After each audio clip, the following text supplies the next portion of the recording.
Hi, I'm Tim and thanks for watching this video. Do you own one of these? The Alta Labs S24 POE network switch? Well, if you do, then like me, you might find that the fans in the switch are a little bit too loud. Now they're certainly not noisy, however they do have a little gentle hum to them, which I'd like to try and eliminate. So I've got a solution where we're going to replace the standard fans in this S24 POE with Noctua fans. Now it has at the back two fans, as you'll see for the grills here.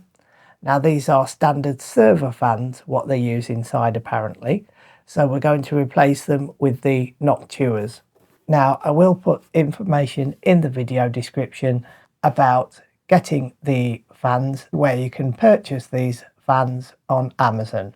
Also, just to make you aware that if you take this apart, do any modifications inside the switch, you will invalidate the warranty, and both myself and Alta Labs will not be held responsible if you damage your product. So just to make you aware of that. However, if you follow my instructions to the T, then you should have no problem with replacing the fans and getting the Noctuas running and your switch back in operation with quieter fans. So let's get this switch on the table, opened up, and get the fans replaced. So we'll get right to it now. So here we are with the switch and also the Noctua NF A4X20 fans. Now you will need two of these.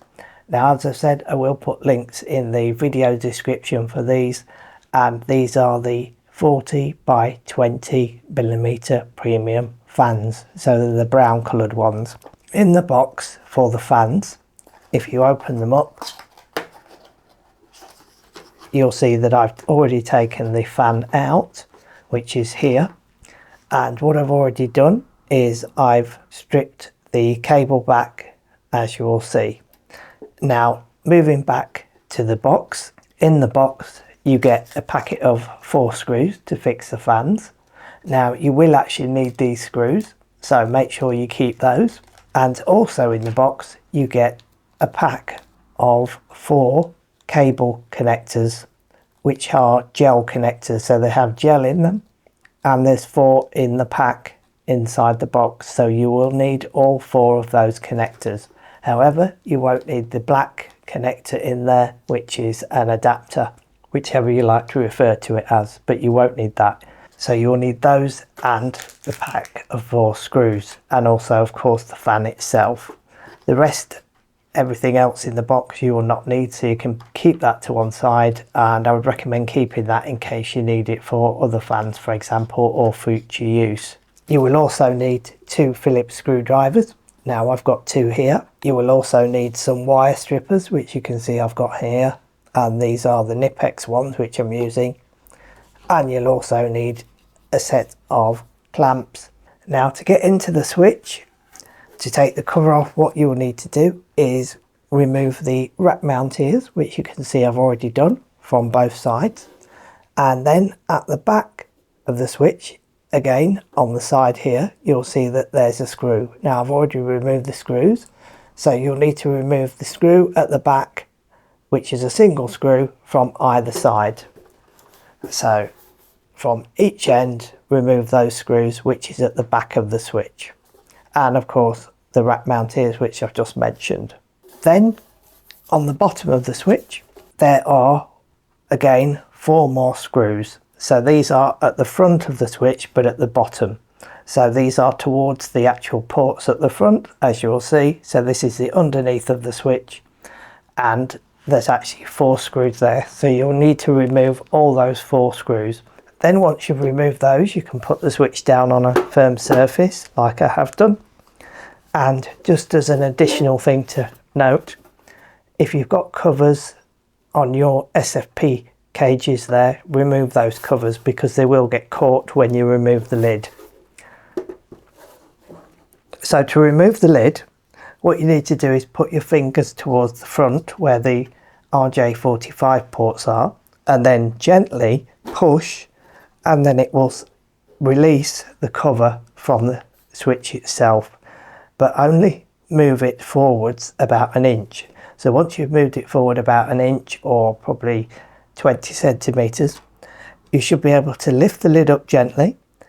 Now when you do, just remember that at the left hand side front there's two cables which you can see here and which connect to the Alta Labs LED at the front. So just be very careful not to pull those wires out. So what you'll need to do is just flip the lid over like you'll see I have done. So it's just right next to the switch here and just at the front without pulling these two cables out. So you'll see that I've already replaced one of the fans. So the fan at the left hand side, I've already placed it here with the Noctua one. And you'll see that I've connected the cable with the actual grommets that come inside the box with the Noctua fan. So to remove the other one, what we need to do is there's 4 screws holding the fan in place at the back. So you need to remove those 4 screws. So just remove all 4 screws to release the other fan, and then the final screw, and you'll see it's now releasing the fan just where my hands are, which I'll show you in a second.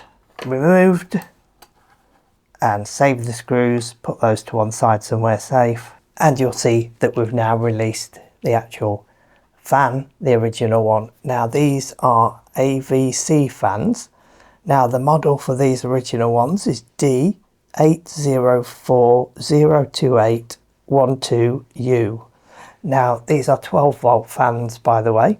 So the Noctuas, what we're replacing them with, are also 12 volt. So just make sure you get the 12 volt ones and not 5 volt. So with the fan released, what we need to do is halfway along the actual cable from the fan to the connector, what we're going to do is we're going to cut the cable. So cut it cleanly halfway along the cable between the fan and the actual connector on the motherboard here. So the reason I suggest cutting it halfway is so you've got length at either end to play with should you need to reconnect and put the original fans back in, should you ever want to do that.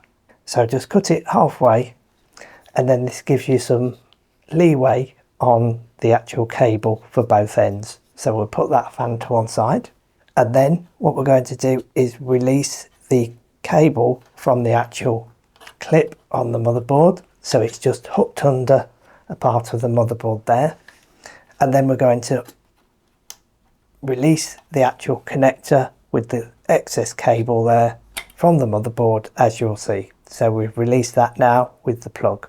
So we're keeping these plugs. You have to use these on the actual Noctua fans as well. So with that cable released, what we're going to do is cut the outside sheath of the cable there, and then we're going to cut about, I would say, inch to an inch and a half of the actual cable sheath. So I'm just using gently with wire strippers here, or wire cutters rather. So I'm doing it gently because the outer sheath is actually a bit rubberized, so it does actually stretch a bit. So just be very careful, and be careful not to cut the actual wires inside as well. You'll see that there's 4 coloured wires inside. So there we go. So you'll see there's a black wire, a yellow wire, a red wire and a blue wire. So this is on the actual original connector. So what you need to do is strip back each of the wires. So with all 4 of the individual wires stripped back, what we're going to do is twist the wires so that the ends are a lot cleaner, as you'll see. So there we go. And you need to do the same with the fan. And on the Noctua fans, you'll see we've got a blue wire, a green, a yellow and a black, as opposed to a blue, red, black and yellow. Then what we're going to do is we're going to take the cable connectors. So these, as you'll see, clear and yellowy, sort of orangey. And what we're going to do is join the cables together with these connectors. So for the original cable, so this is the bit with the plug or the connector, what goes onto the actual circuit board in the switch. We're going to take the blue wire from that, and this is going to be connected to the blue wire on the Noctua fan. So what I'd recommend doing is getting the cables together and then twisting them. So this one, it's blue to blue, so blue from the fan to blue on the connector, feed it into the actual wire connector there, and then what we're going to do is clamp it to seal it.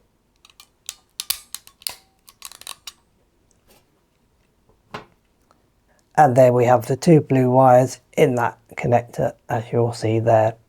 So then the next wire we're going to do is from the actual motherboard plug.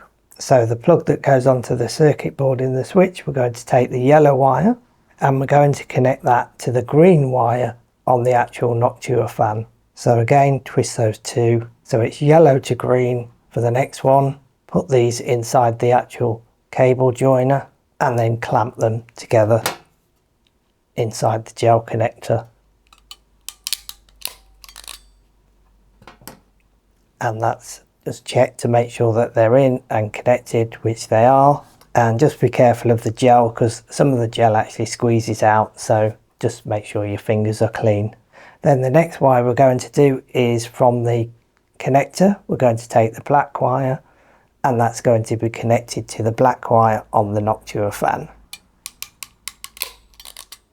Clamp it, and there we go. Let's check that they're inside and inserted. And then the final two wires are on the connector. You should have red, and then for the fan it should be yellow. So twist those together, cable connector, clamp them together, and then check that the cable's inserted. So there we go.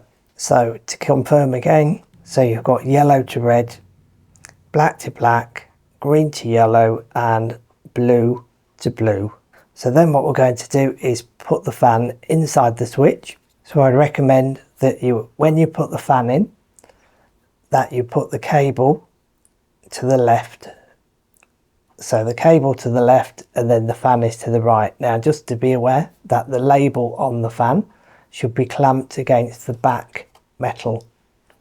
So the inside of the fan, so this bit with the recessed between the fan blades and the case, should be facing forward.